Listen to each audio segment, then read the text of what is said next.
Ni fanáticos ni hinchas. Aquí hablamos de vandalismo, de delincuencia, porque estas personas no ven en el otro como un rival deportivo, sino como un enemigo al que hay que eliminar. Es un problema de seguridad, pero es también un problema social, problema de fondo que tenemos que atacar.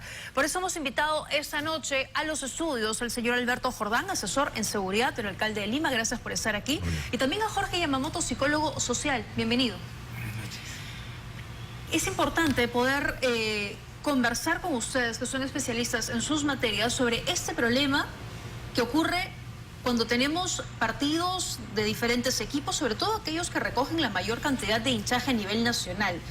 ¿Quiénes son estas personas que forman parte de estos grupos de barras que los vemos enfrentarse en la calle? Señor Jordán, ¿cuál es el perfil, comienzo con usted, del barrista peruano?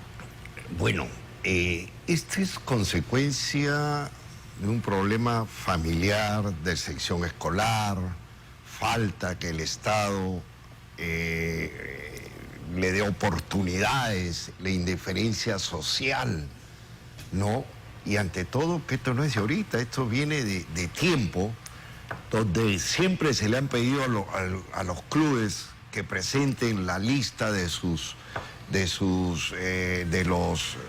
los socios, de los que componen las barras, y no lo hacen. Entonces, después que la ley, como bien decía ahí en el reportaje, no se cumple. Ajá. No, es débil, es débil. Entonces ellos hacen lo que le da la gana en la calle. Pueden matar, pueden romper la propiedad, pueden hacer lo que quieran y no le pasa nada. Tenemos la ley, el Código Procesal Penal es claro. Existe, pero no se cumple. Pero no lo cumplen, y mientras que nosotros no pongamos medidas duras en esta situación, estos van a seguir con el vandalismo, ¿no? Y es lo que preocupa mucho, y que lo recogía Jessica, y lo hemos visto además semanas anteriores, es que estos grupos están congregando cada vez a chicos más jóvenes, niños, adolescentes de 12, 13 años, en fin. ¿Qué hace atractivos a estos grupos que los niños o los jóvenes quieren ser parte de ellos? Sí, en primer lugar hay que tener en cuenta que esto ya de alerta roja pasa a ser alerta infrarroja, porque cuando ya está ocupando esos niveles de edad es que el descontrol que está teniendo la familia sobre los niños ya está a un nivel muy crítico. Pero a la vez esto quiere decir que si comienzan así de temprano, la delincuencia juvenil y la profesionalización después de tener DNI va a ser mucho más complicada. Ahora, yo vería esto como un espacio general, porque tomemos como muestra 3 espacios, aparte de la barra que sería número 1. El tráfico cada vez está más salvaje y vemos en las noticias episodios de una violencia comparable, pero de 2 o 3 personas que se agarran en la calle. Actitud. Exactamente. Y lo que vemos en los modelos, ¿no? En los políticos, que hasta se agarran a cachetadas o a puñetes, pero la forma descarada, la forma obscena de su corrupción es menos físicamente violenta, pero es moralmente mucho más violenta. Entonces todas estas son manifestaciones de una descomposición social que, como lo dijo el general, parte de la familia, pero tampoco se le debe echar la culpa a la familia, sino hay que ver la raíz.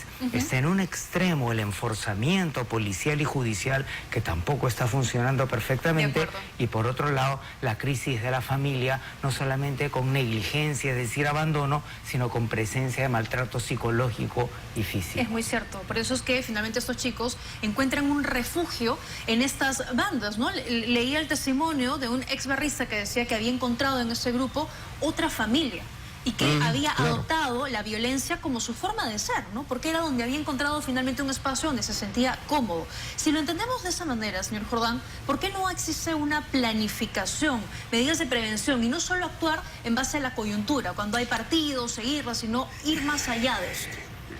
El problema es, como lo decía el doctor, hay hogares disfuncionales donde la madre puede ser drogadicta, el padre puede ser alcohólico, el chico no va al colegio, en el colegio no busca, no hay una buena educación, no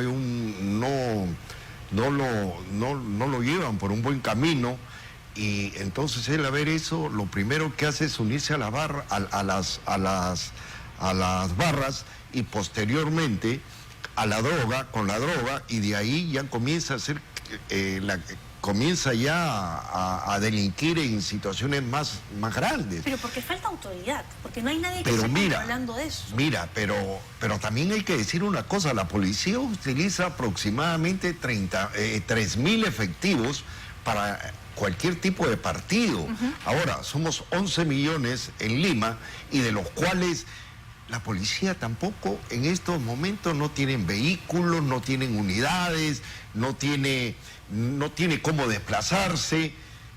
Gracias a la Municipalidad de Lima, que está poniendo 4.000 motos, el alcalde López Aliaga. Entonces, eso, las municipalidades están haciendo función. Tú estás viendo ahí cómo las municipalidades son las grandes. O sea, los vecinos se quejan, por ejemplo, fuera del Monumental, porque cada vez que hay partidos se pelean, y son las víctimas, o sea, los inocentes, los que están en su casa o pasando por ahí, los que son atacados. Estos chicos están por ahí caminando.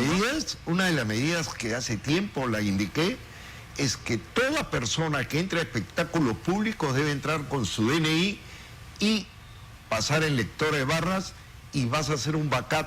¿Quiénes son las personas que van entrando para identificación de rostros en la calle? Estos muchachos que están afuera van a entrar en un momento al estadio, y utilizar las cámaras de los periodistas, las cámaras de los diferentes distritos para ubicar.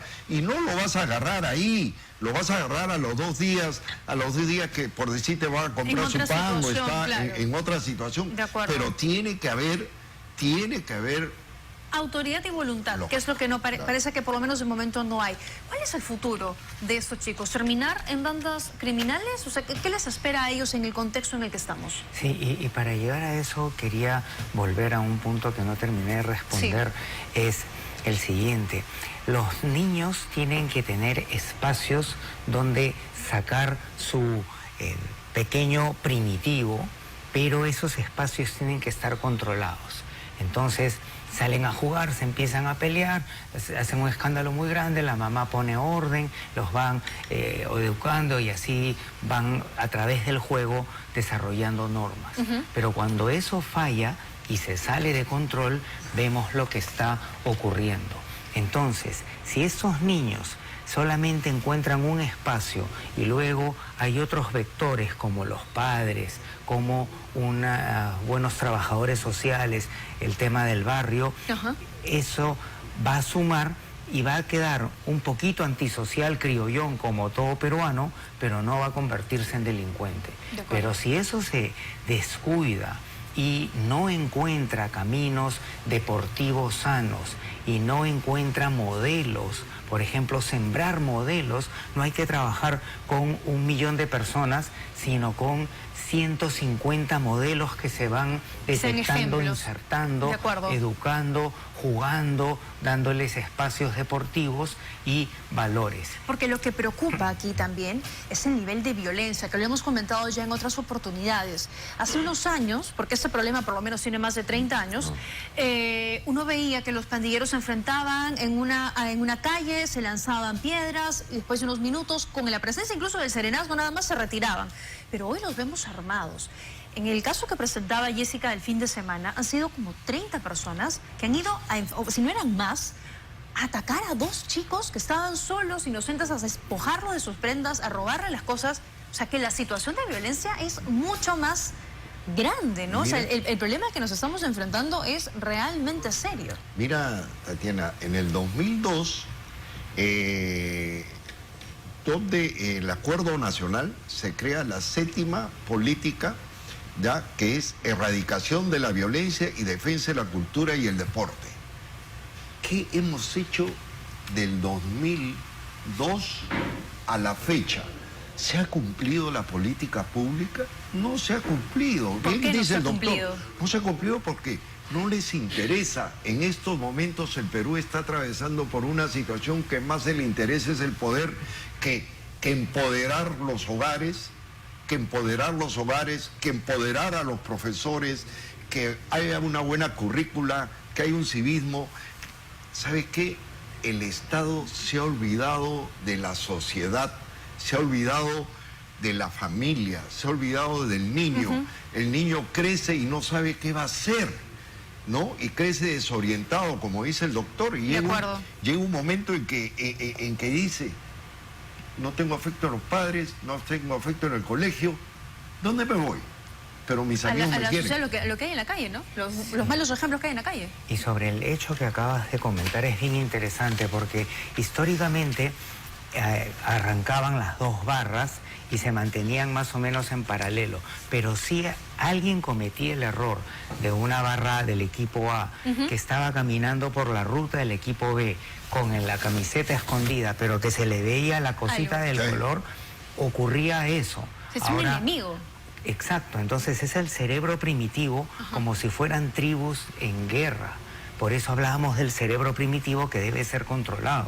Entonces, uno de los problemas ahora es que ya no están conglomerados, tienen sus áreas y se van insultando en cantidades similares y entran al estadio y regresan a sus casas desfogados. De acuerdo. Entonces se ha dispersado eso y una manera psicosocial, en el buen sentido de la palabra, de orientar ello es generar canales como conos de eyección de huaico para que las barras no se encuentren y que la gente recuerde pues que si se pasa por ese camino es una complicación. Antes se llevaban en ómnibus. También se los trasladaba, se los resguardaba. Pero ¿qué podemos plantear? Y le pregunto a los dos desde su punto de vista, como soluciones a ese problema. Este no es un problema peruano. Esto ha venido ocurriendo en diferentes países. Y ponía el ejemplo Jessica en su nota de los hooligans en el Reino Unido. Pero se arregló. Que se arregló y a eso quería ir, porque ahí se implementaron. Por ejemplo, se colocaron cámaras de seguridad, un circuito cerrado para tenerlos mapeados. Habían sanciones efectivas que funcionaban. Las personas vinculadas a hechos de violencia en el fútbol, a la cárcel. Ya no se les permitía volver a los estadios, que a ellos les afectaba mucho. Entonces, ¿algo de eso se puede aplicar aquí, señor Jordán? Pero te estoy diciendo, en un escenario público, en un escenario que sea el Estadio Nacional, tú pon lectora de barras, comienzas a apartar su DNI y sale Alberto Jordán en la pantalla, salen ahí, y entran todos. Y van a entrar, vas haciendo un backup que después vas a identificar a la persona. Y como bien ponía ahí, usted no va a entrar al estadio, usted no va prohibido, pero también la sanción. De acuerdo. Eso tiene que sancionarse. Su mensaje final, sí, para complementar. El caso de Inglaterra tiene algunas diferencias, esa estrategia es por supuesto muy eficaz, pero eran carteros, eran empleados públicos que vivían en una cultura muy reprimida y en una coyuntura la única válvula de escape era esa. Entonces aquí son personas menos rastreables. Pero eso no quiere decir que eso sea un elemento importante. El otro tema a tener en consideración es que estas mentalidades tienen que ser debidamente castigadas, y no me refiero a un castigo descomunal, sino aquí, más que la charla, más que la concientización, es castigo eficaz y no me conviene portarme mal. De acuerdo, muy bien. Les agradezco por habernos acompañado esta noche. Se pueden implementar políticas, se tienen que adaptar a ese contexto, pero sobre todo tiene que haber voluntad política. La séptima política. Muchas gracias. El Estado la tiene que ejecutar. Gracias a los dos por haber estado esta noche con nosotros. Vamos a seguir